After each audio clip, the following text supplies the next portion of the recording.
Patient आता है तो बंडल ऑफ फोल्डर्स इन्वेस्टिगेशंस उसके पास होते हैं, लेकिन ट्रीटमेंट के नाम में नथिंग। ट्रीटमेंट के नाम में सम हॉर्मोन्स या कुछ सप्लीमेंट्स या फिर सर्जरीज या फिर artificial techniques. Only these 3 to 4 things they have, nothing else except that.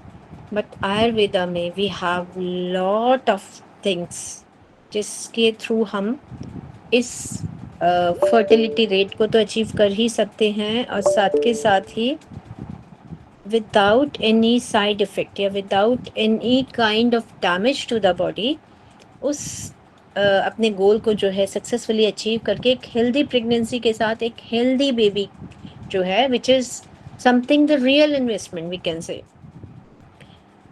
क्योंकि आईवीएफ के थ्रू जो बेबीज बॉर्न हो रहे हैं आज की डेट में, मल्टीपल साइड इफ़ेक्ट्स, सिर्फ बेबी में ही नहीं मदर में भी बहुत सारे जो हैं बीमारियां या बहुत सारे इश्यूज जो हैं वो लेटर ऑन देखने में आ रहे हैं।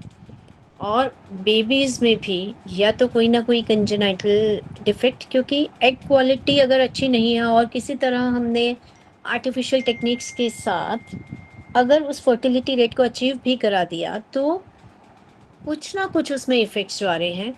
और कुछ नहीं, सपोज़ 1% अगर क्वालिटी ऑफ द एग्स भी अच्छी रह गई है तो भी हार्मोन का एक्सपोजर जब इतना ज़्यादा होता है तो वो हार्मोनल इश्यूज जो हैं वो बहुत ज़्यादा आने शुरू हो जाते हैं।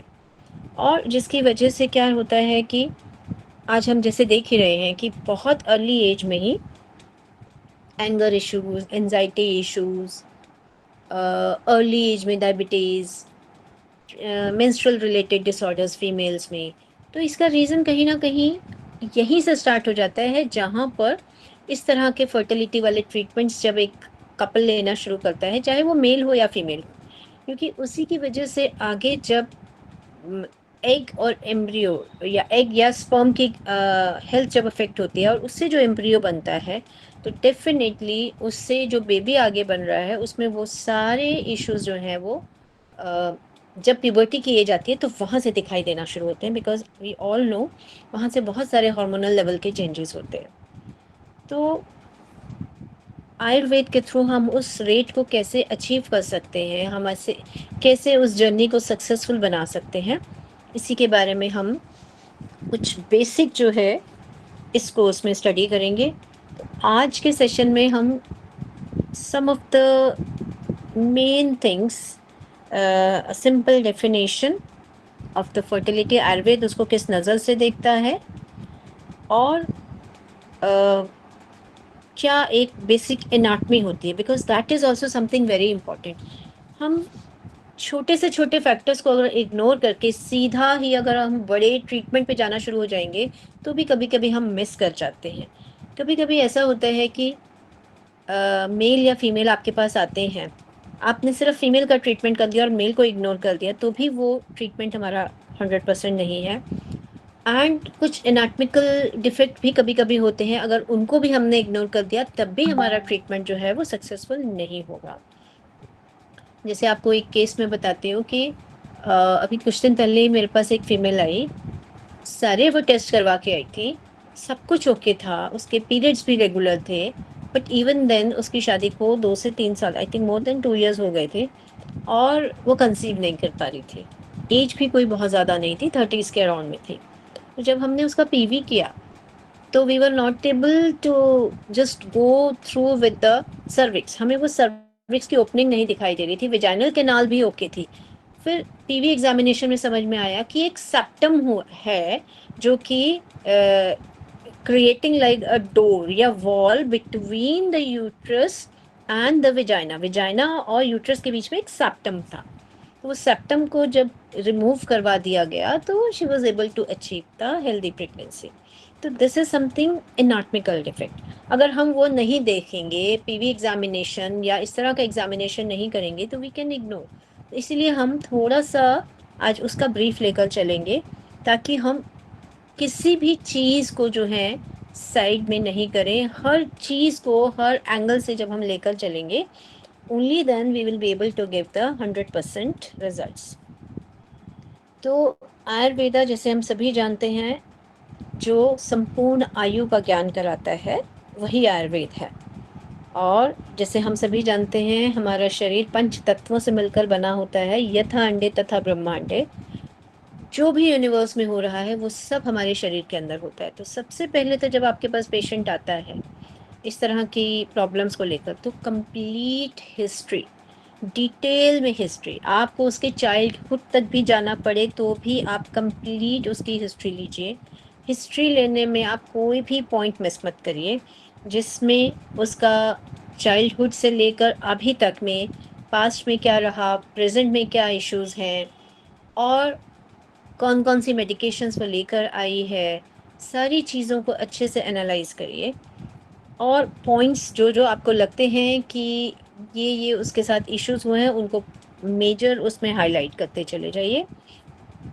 तभी जो है हम उसका सक्सेसफुली जो है ट्रीटमेंट प्लान बना सकते हैं। इनफर्टिलिटी क्या है, जैसे कि हम सभी जानते हैं, गर्भ की अनुपलब्धि ही वंध्यत्व है।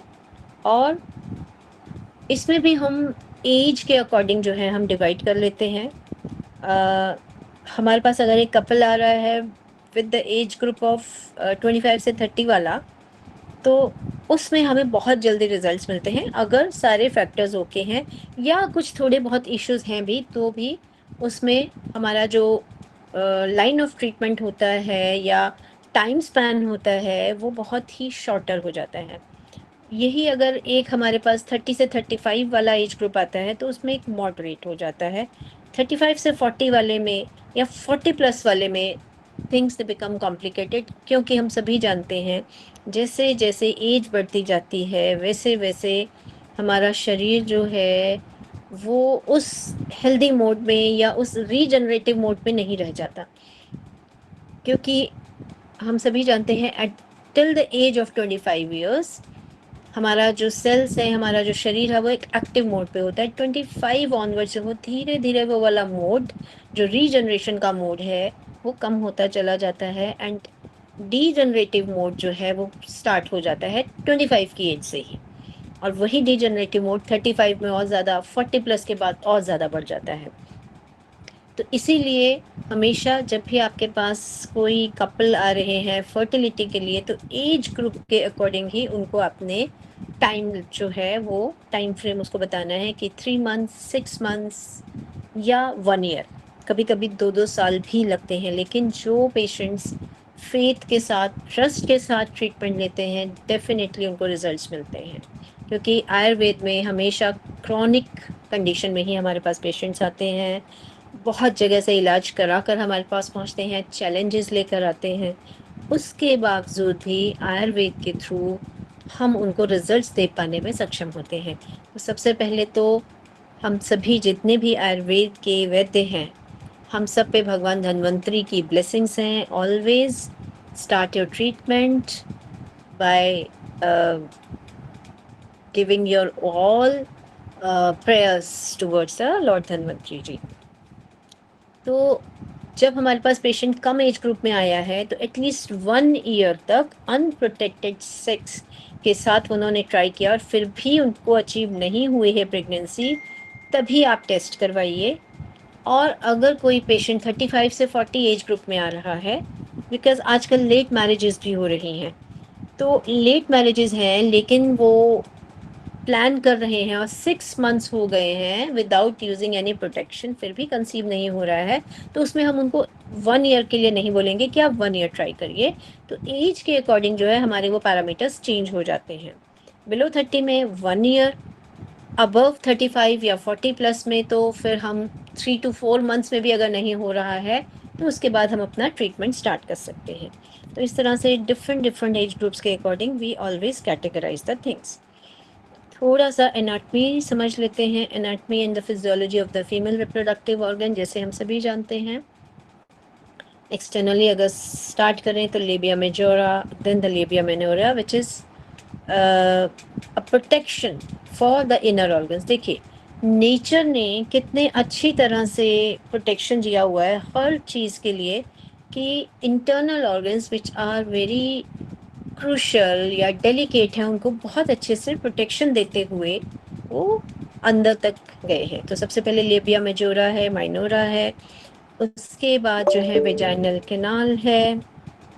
Just let up, join कर। देन वेजाइनल कैनाल है, उसके बाद mouth of the uterus which is the cervix, and then uterus, फिर उसके बाद जो है अंदर, वी ऑल नो। तो एक्सटर्नल ऑर्गन्स कैसे, इनकी सिग्निफिकेंस क्या रहती है?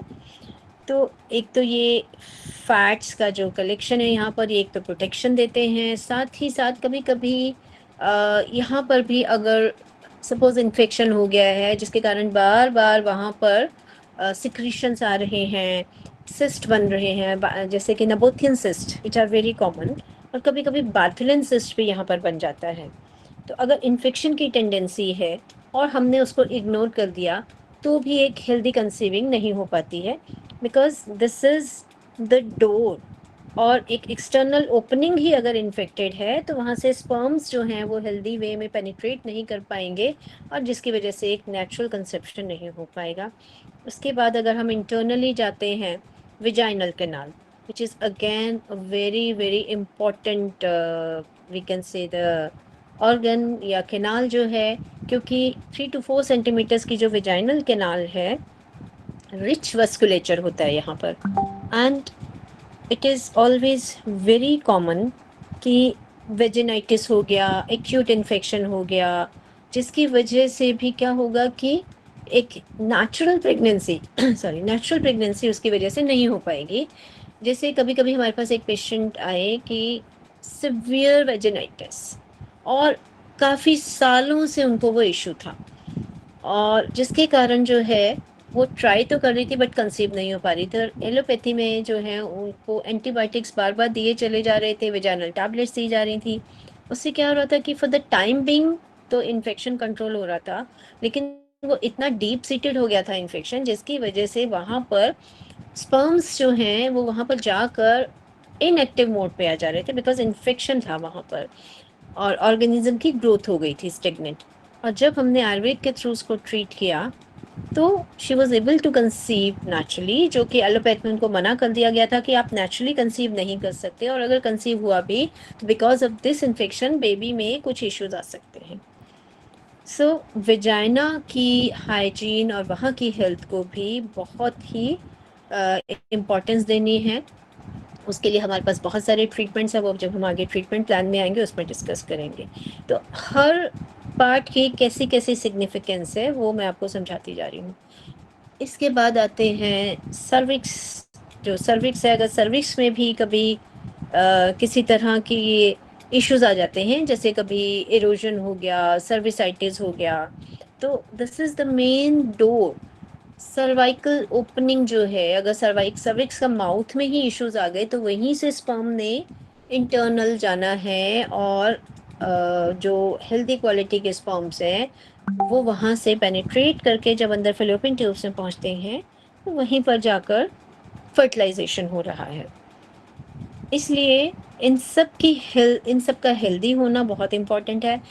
इसके अलावा कभी कभी ऐसा भी होता है कि अगर यूट्रस, नॉर्मली क्या रहता है, यूट्रस एंटीवर्टेड होता है, और अगर यूट्रस रेट्रोवर्टेड है और सर्विक्स की पोजीशन अपवर्ड प्लेस्ड है, या because of some reasons, some anatomical reasons, वो सर्विक्स की पोजीशन थोड़ा आगे पीछे हो गई है, तो उस कंडीशन में क्या होगा कि स्पर्म्स भी एक्टिव हैं, स्पर्म्स भी हेल्दी हैं, एग क्वालिटी भी अच्छी है, फीमेल का मेंस्ट्रुअल साइकिल भी हेल्दी है, फिर भी कंसीव नहीं कर पा रही, because because of some anatomical defect कि सर्विक्स की पोजीशन जो है वो अपवर्ड है, और जिसकी वजह से स्पर्म्स जो हैं वो डाउनवर्ड डिपॉजिट हो रहे हैं और अपवर्ड ट्रेवल नहीं कर पा रहे हैं। तो इसके लिए जब तक हम कंप्लीट एग्जामिनेशन नहीं करेंगे, पीवी एग्जामिनेशन नहीं करेंगे और नहीं समझेंगे कि क्या कंडीशन है, तो उस कंडीशन में भी कितने भी आप ट्रीटमेंट दे लो, लेकिन एक छोटी से प्रॉब्लम की वजह से, छोटे से डिफेक्ट की वजह से वो नेचुरली कंसीव नहीं कर पा रही है। इसलिए एनाटॉमिक समझना और फिजियोलॉजी समझना जो है वो बहुत इम्पॉर्टेंट है। तो इस तरह से जो है नॉर्मल जो ऑर्गन्स रहते हैं वो किस तरह से प्लेस रहते हैं आप सभी जानते हैं, लेकिन कभी कभी उनमें डिफेक्ट होने की वजह से एक नेचुरल कंसीविंग जो है वो थोड़ा सा डिफ़िकल्ट हो जाता है। एंड समटाइम्स यूट्रस ओके है बट फ़ैलोपियन ट्यूब्स ब्लॉक हैं, या यूट्रस में फाइब्रॉइड्स आ गए हैं जिसकी वजह से इम्प्लांटेशन नहीं हो पा रहा है, तो भी वहाँ पर नेचुरल कंसेप्शन लिटिल डिफ़िकल्ट। सो इन सब का हेल्दी होना और प्रॉपरली प्लेस होना भी बहुत इम्पॉर्टेंट है। एंड वन मोर थिंग, चलिए यूट्रस भी ओके है, फ़ैलोपियन ट्यूब्स भी ओपन है, but the position of the ovaries, ovaries बिल्कुल फ़ैलोपियन ट्यूब्स के पास में रहती हैं, ताकि जब ओव्यूलेशन हुआ, एक एग रिलीज़ हुआ, उसमें से ओसाइट जो है वो फ़ैलोपियन ट्यूब्स की, जब फिम्ब्रियल एंड जो होता है फ़ैलोपियन ट्यूब्स का, बिल्कुल ओवरीज उसके पास में रहती हैं। तो जैसे ही ओसाइट रिलीज़ होता है वो डायरेक्टली फिम्ब्रियल एंड्स के थ्रू फर्टिलाइज़ेशन के लिए फ़ैलोपियन ट्यूब में आ जाता है, और अगर हेल्दी स्पर्म वहाँ पर है तो वहाँ पर फर्टिलाइजेशन हो रहा है। But because of some anatomical defect, अगर ओवरीज फिलिपियन ट्यूब्स की फिमरल एंड के पास में नहीं है, उस कंडीशन में भी नेचुरल कंसेप्शन नहीं हो सकता। तो उसके लिए तो हम अल्ट्रासाउंड के थ्रू या एमआरआई के थ्रू ही समझ सकते हैं कि अगर कोई एनाटॉमिकल डिफेक्ट है। बट आपको अगर ये सब चीज़ें नहीं क्लियर होंगी और पेशेंट आपके पास कोई ऐसी सिचुएशन लेकर आएगा, तो you should be very clear with all these anatomical things. Physiology तो हम सभी समझते हैं कि एक नॉर्मल हेल्दी मेंस्ट्रुअल साइकिल के लिए जो एचपीओ एक्सिस है हमारा, हाइपोथैलेमस पिट्यूटरी ओवेरियन एक्सिस, कि हाइपोथैलेमस से हार्मोन्स का सिक्रीशन होता है, और उसके बाद में ओवरीज के थ्रू जो है वो हमारा पूरा साइकिल बनता है और एक हेल्दी मेंस्ट्रुअल साइकिल आता है, which is again divided into 2 to 3 faces, जिसमें एक मेंस्ट्रुअल फेज, देन उसके पास में हमारा फर्स्ट वाला फेज जिसमें ओवुलेशन होता है, उसके बाद सेकेंड वाला फेज पोस्ट ओवुलेशन वाला। So pre and the post ovulation phase we all know, because of all the hormones, ये हार्मोनल जो पैरामीटर्स हैं ये भी अगर नॉर्मल कंडीशन में है, समटाइम्स हमें ऐसा भी देखने में मिलता है कि हार्मोन्स तो सभी ओके हैं, but even then the menstrual cycle is not healthy.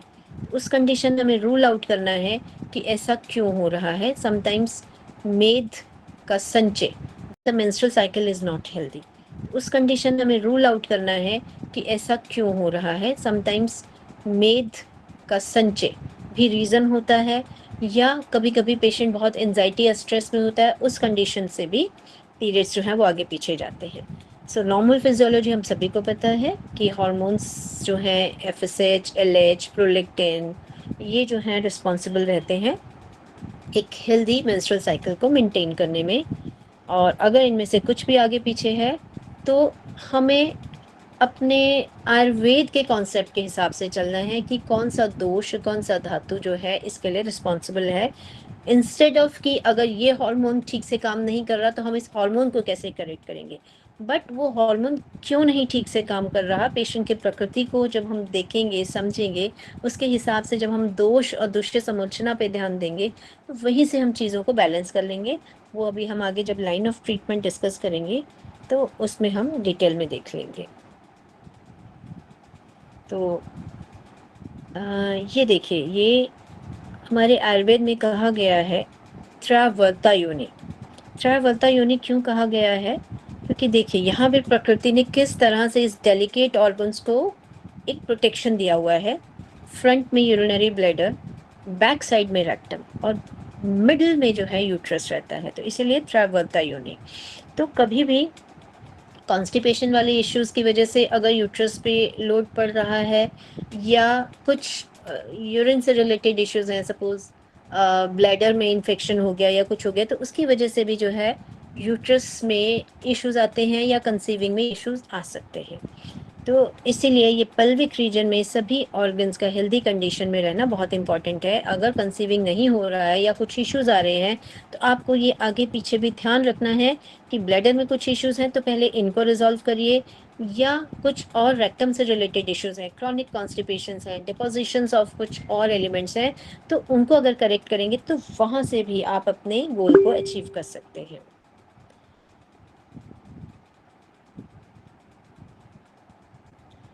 चलिए, ये तो हो गया फीमेल का। अब थोड़ा सा मेल के बारे में डिस्कस कर लेते हैं।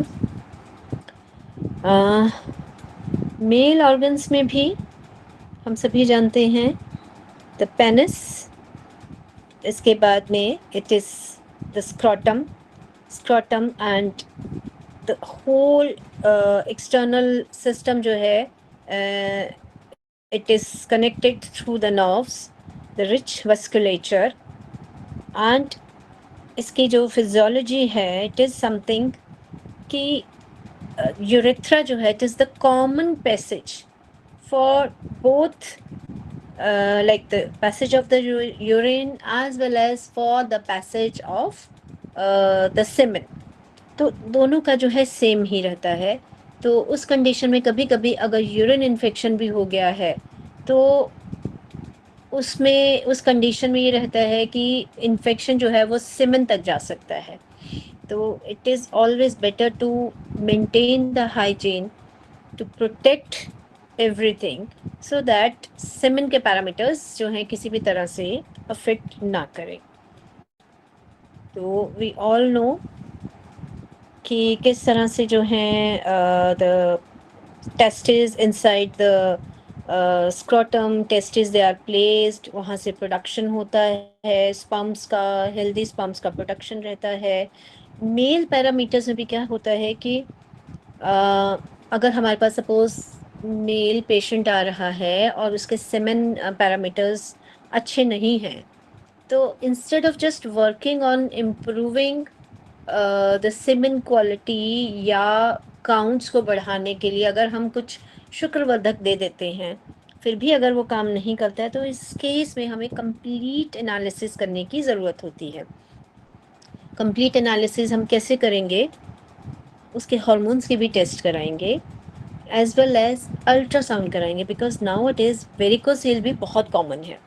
तो वेरिकोसील की कंडीशन में क्या होता है, वेन्स दे बिकम टॉर्चुअस, और जिसकी वजह से अंदर टेस्टिस तो ओके हैं, प्रोडक्शन तो हो रहा है, बट एक पैसेज जो है वो ब्लॉक है, और पैसेज अगर ब्लॉक हो गया है तो उसकी वजह से वो बाहर तक नहीं जा पा रहा है।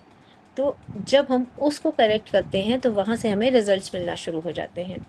तो इसीलिए कंप्लीट एनालिसिस, जैसे मैंने बोला कि कभी भी आपके पास पेशेंट अगर आता है तो निदान या डायग्नोसिस अगर वो एलोपैथ का लेकर आ रहा है तो आपने उस डायग्नोसिस के बेसिस पर कभी भी ट्रीटमेंट नहीं करना है, बिकॉज हमारा आयुर्वेद का सिद्धांत एलोपैथ के सिद्धांतों से बिल्कुल डिफरेंट है। और अगर हम एलोपैथिक डायग्नोसिस के हिसाब से आयुर्वेदिक ट्रीटमेंट देना शुरू करेंगे तो हम रिजल्ट्स तक नहीं पहुंच पाएंगे। तो इसीलिए हमेशा पेशेंट जब लेकर आता है आपके पास, अगर investigation, most of the time हमारे पास सारे इन्वेस्टिगेशंस लेकर ही आते हैं और बहुत सारी मेडिसिन्स, बहुत सारे ट्रीटमेंट्स वो ऑलरेडी लेकर आते हैं। तो उस कंडीशन में हमें उनकी हिस्ट्री को लेना है, उनकी प्रकृति को समझना है, उनके दोषों को समझना है, और उसके हिसाब से कौन सा दोष डोमिनेंट है, किस प्रकृति का वो है, उसी के हिसाब से हमें ट्रीटमेंट देना है। तो बेसिकली हमें एनाटॉमिकल इसमें ये समझना है कि कभी-कभी फाइमोसिस वाली कंडीशन भी रहती है मेल्स में, कि जिसकी वजह से स्किन इंटैक्ट रहती है, तो वो कोई इश्यू तो नहीं है।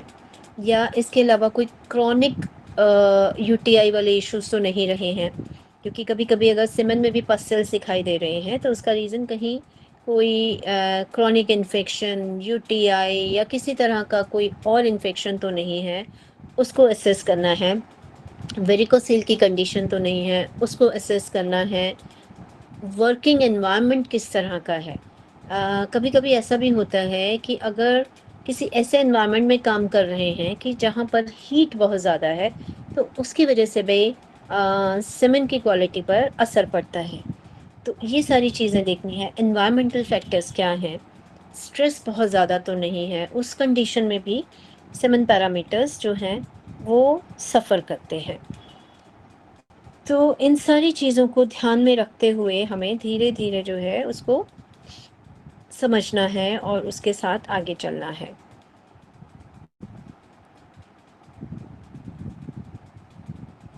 तो मेल पैरामीटर्स जो हैं ये किस तरह से काम करते हैं? Anatomy and physiology, I think we are all very clear with all this. बस पेशेंट अगर आता है तो हमें किस तरह से उसको एनालिसिस करना है, उसका प्रॉपर एग्जामिनेशन करना है, उसको समझना है और उसकी कंप्लीट हिस्ट्री लेनी है। This is something very important.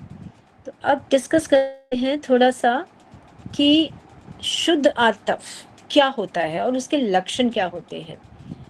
क्योंकि आजकल मेंस्ट्रुअल इरेगुलरिटीज़ जो हैं ये बहुत ही कॉमन हो गई हैं कि हमारे पास बहुत सारे पेशेंट्स ऐसे आते हैं कि पीरियड्स या तो डिले में है या अर्ली में है, स्कैंटी की तरफ है या हेवी की तरफ है। तो इस तरह के इश्यूज़ लेकर आते हैं। और अगर बात एलोपैथी की करें तो वहाँ पर ये पैरामीटर्स इतने इम्पोर्टेंट नहीं हैं। They just ignore this thing कि अगर पीरियड्स आ रहे हैं that is something important for them, कि आ रहे हैं बस वही ठीक है, कम आ रहे हैं तो भी कोई फ़र्क नहीं पड़ता, अगर बहुत हेवी है तो उसमें वो हार्मोन्स दे देते हैं। लेकिन आयुर्वेद क्या मानता है कि what are the most important factor for the healthy conception, एक हेल्दी मेंस्ट्रुअल साइकिल का होना। हेल्दी मेंस्ट्रुअल साइकिल जो है अपने आप में बहुत सारी चीज़ों को इंडिकेट करता है, जैसे कि हमारा इनर हेल्थ एक हेल्दी मेंस्ट्रुअल साइकिल के थ्रू हम इजीली डायग्नोज या उसको हम पहचान सकते हैं। तो वो हेल्दी मेंस्ट्रुअल साइकिल क्या है, पहले वो जानना ज़रूरी है। आचार्य चरक और आचार्य सुश्रुत ने इसके बारे में बताया हुआ है। गुंजा फल सवर्ण पद्मा लक्तम सन्निभम। और आचार्य सुश्रुत ने बताया है, एक मिनट, कोई ज्वाइन करना चाह रहे हैं क्या?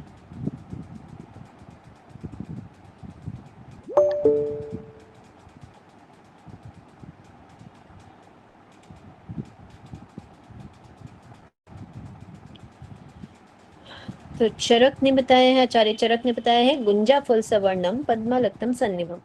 मतलब गुंजा फल का जो जैसा कलर होता है और कमल के समान जो होता है, इस तरह का एक हेल्दी मेंस्ट्रुअल साइकिल होता है। और आचार्य सुश्रुत ने जो बताया है, शशक की आभा के समान। तो इसका हम समरी इस तरह से ले सकते हैं, एक healthy menstrual cycle bright red colour का, उसका क्वांटिटी या अमाउंट कितना होना चाहिए, it should be 80 to 100 ml। एक एवरेज ड्यूरेशन जो होती है एक हेल्दी मेंस्ट्रुअल साइकिल की, that is almost 3 to 5 days, and without any pain, without any clots. तो ब्राइट रेड कलर, एक कंटिन्यूस फ्लो, पेन के साथ में नहीं, क्लॉट्स के साथ में नहीं, और एवरेज ड्यूरेशन 3 to 5 days। अगर पेशेंट इस तरह के सिम्टम्स बताता है तो मतलब उसका मेंस्ट्रुअल साइकिल बिल्कुल हेल्दी है। तो जब भी हमारे पास पेशेंट आती है फीमेल पेशेंट, तो उसकी मेंस्ट्रुअल हिस्ट्री लेना बहुत बहुत इम्पॉर्टेंट है, और डिटेल में मेंस्ट्रुअल हिस्ट्री लेना है। सिर्फ यही नहीं कि रेगुलर आ रहे हैं तो ओके, रेगुलर आ रहे हैं तो कलर क्या है, कितना दिन रहता है, कंटिन्यूशन में रहता है या रुक रुक के आता है। तो इस तरह से हम उसको उसको डायग्नोज कर सकते हैं कि ये हेल्दी है या अनहेल्दी है। क्योंकि वात पित्त और कफ के अकॉर्डिंग भी उसमें डिफरेंट डिफरेंट फीचर्स रहते हैं। अगर वातज दृष्टि रहेगी तो पेशेंट को बहुत पेन होगा, पित्तज दृष्टि रहेगी तो हैवी की तरफ जाएगा, कफज दृष्टि रहेगी तो क्लॉट्स के साथ आएगा। तो एक मेंस्ट्रुअल साइकिल की हिस्ट्री से ही हम बहुत सारी चीज़ों को एनालाइज कर सकते हैं कि वात के फीचर्स ज़्यादा हैं, पित्त के ज़्यादा हैं या कफ के ज़्यादा हैं, या वात पित्त है, वात कफज है या पित्त कफ में है। उससे ही हम आइडिया लगा सकते हैं। और अगर हम उन दोषों को ही सेटल करेंगे तो मोस्ट ऑफ द टाइम आपको वहीं से रिजल्ट्स मिल जाएंगे। अब आते हैं some of the common causes of female infertility, कि कुछ कॉमन कॉजेस जिसके हिसाब से हम जो हैं समझ सकते हैं कि हाँ, ये एक कारण हो सकता है। अब हमारे आचार्यों ने जो 4 मेन फैक्टर्स बताए हुए हैं एक हेल्दी कंसेप्शन के लिए, कि अगर ये चारों आपके ठीक है तो एक आप कंसीव कर सकते हैं नेचुरली। अगर इनमें से कुछ भी डिस्टर्ब है तो पहले उस पर फोकस करिए, उसको ठीक करिए, और तभी एक नेचुरल कंसेप्शन हो सकता है। और अगर इनमें से कुछ भी डिस्टर्ब है तो कैसे हमें आगे पेशेंट को समझाना है या लाइन ऑफ ट्रीटमेंट बनाना है। तो ऋतु, क्षेत्र, अंबु and the another one is the बीज। तो ऋतु क्या है, जैसे हम अभी बात कर रहे हैं, एक healthy menstrual cycle. Healthy menstrual cycle जो आफ्टर एवरी 28 से 30 डेज, जो एक एवरेज साइकिल है। लेकिन कभी कभी किसी का साइकिल 24, किसी का साइकिल 26 डेज का, किसी का 32 डेज का, किसी का 40 डेज का। तो एक हेल्दी साइकिल हम किसको ले सकते हैं? ऐसा माना गया है कि 21 से लेकर 35 डेज के अंदर जिसका रिपीट होता है वो एक हेल्दी में है। उससे कम में अगर आ रहा है तो भी दोष जो हैं वो कोई ना कोई उत्क्लेश है, या अबव में आ रहा है तो भी कुछ दुष्टि है। अबव में आ रहा है तो कफ की दुष्टि की तरफ हम जाते हैं, बिलो में जा रहा है तो हम पित्त की तरफ थोड़ा सा उसको ले लेते हैं। तो एक हेल्दी मेंस्ट्रुअल साइकिल जो है उसका होना एक हेल्दी कंसेप्शन के लिए बहुत ज़रूरी होता है। अब बात करते हैं क्षेत्र की। तो क्षेत्र में आ जाता है हमारे जेनाइटल ऑर्गन्स, जिसमें एक healthy uterus, healthy cervix, healthy vagina, healthy fallopian tubes and the healthy ovaries. अगर ये सब हेल्दी कंडीशन में है तभी हेल्दी कंसेप्शन हो सकता है। अगर इनमें से कोई भी एक चीज़ अगर हेल्दी नहीं है, even then the healthy conception becomes difficult. जैसे हमने अभी पीछे डिस्कस किया, सपोज वेजाइना में किसी तरह के इन्फेक्शन है तब भी नेचुरल कंसेप्शन नहीं हो पाएगा। फेलोपियन ट्यूब्स ब्लॉक हैं तब भी हेल्दी कंसेप्शन नहीं हो पाएगा। सिस्ट हैं, फाइब्रॉइड्स हैं, पॉलिप हैं, तब भी नेचुरल कंसेप्शन नहीं हो पाएगा। ओवरीज में किसी तरह के इश्यूज हैं कि साइज में या तो छोटी हैं या पीसीओडी में विच इज़ वेरी कॉमन बल्की हैं, उस कंडीशन में भी एक हेल्दी एग का प्रोडक्शन नहीं हो पाएगा और वहाँ से भी इश्यूज आ जाएंगे। आजकल लो एमएच का इश्यूज जो हैं वो बहुत कॉमन देखने में आता है। तो लो एमएच क्या है? आयुर्वेद जो है इसको, अगर एज कम है, सपोज बिलो 30 में भी आजकल हमारे पास पेशेंट आते हैं कि हमारा एएमएच कम है और हमें आईवीएफ के लिए बोल दिया गया है कि आपके पास टाइम जो है 2 महीने, 3 महीने, 4 महीने, बस इतना ही है। अगर इसमें अगर आप आईवीएफ नहीं कराएंगे तो ये रिजर्व भी ख़त्म हो जाएगा। तो ये कॉन्सेप्ट जो है ये आयुर्वेद वाले इसको बिल्कुल रिवर्स कर सकते हैं, क्योंकि अगर कम एज में एएमएच कम आ रहा है तो उसका कारण आपका रिजर्व कम नहीं हुआ है बल्कि धातुश्रेय है। अगर आप देखेंगे कि पेशेंट में कुछ ऐसी हिस्ट्री रही है या कुछ ऐसी चीज़ें जिसकी वजह से वात बढ़ गया है, तो वात ने बढ़ के धातुश्रेय कर दिया। धातुश्रेय की वजह से रिजर्व कम दिखाई दे रहा है, मीन्स सेल्स जो हैं वो कहीं ना कहीं श्रिंक हो गए हैं।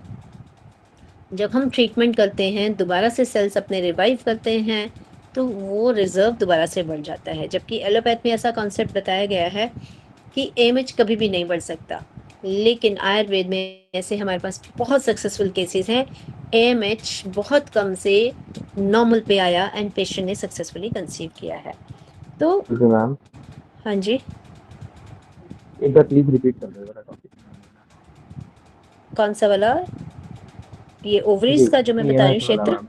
हाँ जी, हाँ जी, हाँ अच्छा, जी। एएमएच एक्चुअली, एएमएच क्या है? एंटी मलेरियन हार्मोन होता है, राइट? तो एंटी मलेरियन हार्मोन जो है हमारी ओवरीज के अंदर जो सेल्स होते हैं वो रिप्रेजेंट करते हैं। तो जितना अच्छा एएमएच वैल्यू जो नॉर्मल रहती है, it is between 2 to 4 and we all know when a female is born, millions of eggs जो हैं ओवरीज में उसका रिजर्व रहता है। जहाँ मेनाकी स्टार्ट होता है ऑलरेडी हाफ लॉस हो चुके होते हैं, एंड मेनाकी के साथ में विद एवरी मेंस्ट्रुअल साइकिल एक एक एग का जो है वो लॉस होता चला जाता है। तो ऐसा माना जाता है कि इन द बिगिनिंग जहाँ मेंस्ट्रुअल साइकिल स्टार्ट हुआ, अच्छी क्वालिटी के एग्स होते हैं। Till the age of 25 to 30 अच्छी क्वालिटीज़ के रहते हैं। जैसे जैसे एज बढ़ती जाती है वो अच्छी क्वालिटीज़ ख़त्म होते होते फिर धीरे धीरे जो है, आप जैसे बताते हैं ना कि हमारे पास रिजर्व है किसी चीज़ का, शुरू शुरू में हम अच्छा ले लेते हैं, जब बाद में जो बचता है फिर उसकी क्वालिटी अच्छी नहीं रहती है। तो ऐसा ही एज के साथ में होता है कि लेटर ऑन फिर अच्छी क्वालिटीज़ के नहीं रह जाते हैं। एंड एएमएच कम कब होता है? मेनोपॉज के आसपास। लेकिन आज हम बहुत सारे ऐसे केसेस देखते हैं, पीरियड्स आ रहे हैं that is something important for them, कि आ रहे हैं बस वही ठीक है, कम आ रहे हैं तो भी कोई फ़र्क नहीं पड़ता, अगर बहुत हेवी है तो उसमें वो हार्मोन्स दे देते हैं। लेकिन आयुर्वेद क्या मानता है कि what are the most important factor for the healthy conception, एक हेल्दी मेंस्ट्रुअल साइकिल का होना। हेल्दी मेंस्ट्रुअल साइकिल जो है अपने आप में बहुत सारी चीज़ों को इंडिकेट करता है, जैसे कि हमारा इनर हेल्थ एक हेल्दी मेंस्ट्रुअल साइकिल के थ्रू हम इजीली डायग्नोज या उसको हम पहचान सकते हैं। तो वो हेल्दी मेंस्ट्रुअल साइकिल क्या है, पहले वो जानना ज़रूरी है। आचार्य चरक और आचार्य सुश्रुत ने इसके बारे में बताया हुआ है। गुंजा फल सवर्ण पद्मा लक्तम सन्निभम, और आचार्य सुश्रुत ने बताया है, एक मिनट, कोई ज्वाइन करना चाह रहे हैं क्या?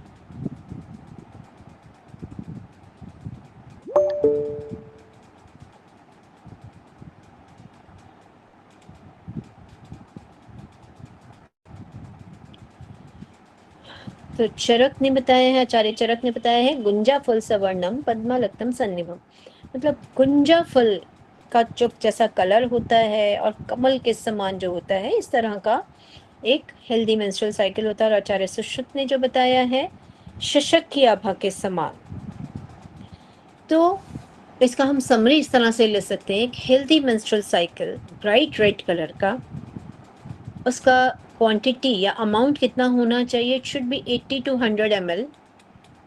एक एवरेज ड्यूरेशन जो होती है एक हेल्दी मेंस्ट्रुअल साइकिल की, that is almost 3 to 5 days, and without any pain, without any clots. तो ब्राइट रेड कलर, एक कंटिन्यूस फ्लो, पेन के साथ में नहीं, क्लॉट्स के साथ में नहीं, और एवरेज ड्यूरेशन 3 to 5 days। अगर पेशेंट इस तरह के सिम्टम्स बताता है तो मतलब उसका मेंस्ट्रुअल साइकिल बिल्कुल हेल्दी है।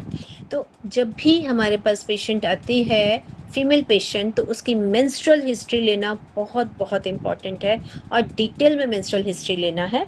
सिर्फ यही नहीं कि रेगुलर आ रहे हैं तो ओके, रेगुलर आ रहे हैं तो कलर क्या है, कितना दिन रहता है, कंटिन्यूशन में रहता है या रुक रुक के आता है। तो इस तरह से हम उसको उसको डायग्नोज कर सकते हैं कि ये हेल्दी है या अनहेल्दी है। क्योंकि वात पित्त और कफ के अकॉर्डिंग भी उसमें डिफरेंट डिफरेंट फीचर्स रहते हैं। अगर वातज दृष्टि रहेगी तो पेशेंट को बहुत पेन होगा, पित्तज दृष्टि रहेगी तो हैवी की तरफ जाएगा, कफज दृष्टि रहेगी तो क्लॉट्स के साथ आएगा। तो एक मेंस्ट्रुअल साइकिल की हिस्ट्री से ही हम बहुत सारी चीज़ों को एनालाइज कर सकते हैं कि वात के फीचर्स ज़्यादा हैं, पित्त के ज़्यादा हैं या कफ के ज़्यादा हैं, या वात पित्त है, वात कफज है या पित्त कफ में है। उससे ही हम आइडिया लगा सकते हैं। और अगर हम उन दोषों को ही सेटल करेंगे तो मोस्ट ऑफ द टाइम आपको वहीं से रिजल्ट्स मिल जाएंगे। अब आते हैं some of the common causes of female infertility, कि कुछ कॉमन कॉजेस जिसके हिसाब से हम जो हैं समझ सकते हैं कि हाँ, ये एक कारण हो सकता है। अब हमारे आचार्यों ने जो 4 मेन फैक्टर्स बताए हुए हैं एक हेल्दी कंसेप्शन के लिए, कि अगर ये चारों आपके ठीक है तो एक आप कंसीव कर सकते हैं नेचुरली। अगर इनमें से कुछ भी डिस्टर्ब है तो पहले उस पर फोकस करिए, उसको ठीक करिए, और तभी एक नेचुरल कंसेप्शन हो सकता है। और अगर इनमें से कुछ भी डिस्टर्ब है तो कैसे हमें आगे पेशेंट को समझाना है या लाइन ऑफ ट्रीटमेंट बनाना है। तो ऋतु, क्षेत्र, अंबु, and the another one is the बीज। तो ऋतु क्या है, जैसे हम अभी बात कर रहे हैं, एक healthy menstrual cycle. Healthy menstrual cycle जो आफ्टर एवरी 28 से 30 डेज, जो एक एवरेज साइकिल है। लेकिन कभी कभी किसी का साइकिल 24, किसी का साइकिल 26 डेज का, किसी का 32 डेज का, किसी का 40 डेज का। तो एक हेल्दी साइकिल हम किसको ले सकते हैं? ऐसा माना गया है कि 21 से लेकर 35 डेज के अंदर जिसका रिपीट होता है वो एक हेल्दी में है। उससे कम में अगर आ रहा है तो भी दोष जो हैं वो कोई ना कोई उत्क्लेश है, या अबव में आ रहा है तो भी कुछ दुष्टि है। अबव में आ रहा है तो कफ की दुष्टि की तरफ हम जाते हैं, बिलो में जा रहा है तो हम पित्त की तरफ थोड़ा सा उसको ले लेते हैं। तो एक हेल्दी मेंस्ट्रुअल साइकिल जो है उसका होना एक हेल्दी कंसेप्शन के लिए बहुत ज़रूरी होता है। अब बात करते हैं क्षेत्र की। तो क्षेत्र में आ जाता है हमारे जेनिटल ऑर्गन्स, जिसमें एक healthy uterus, healthy cervix, healthy vagina, healthy fallopian tubes and the healthy ovaries.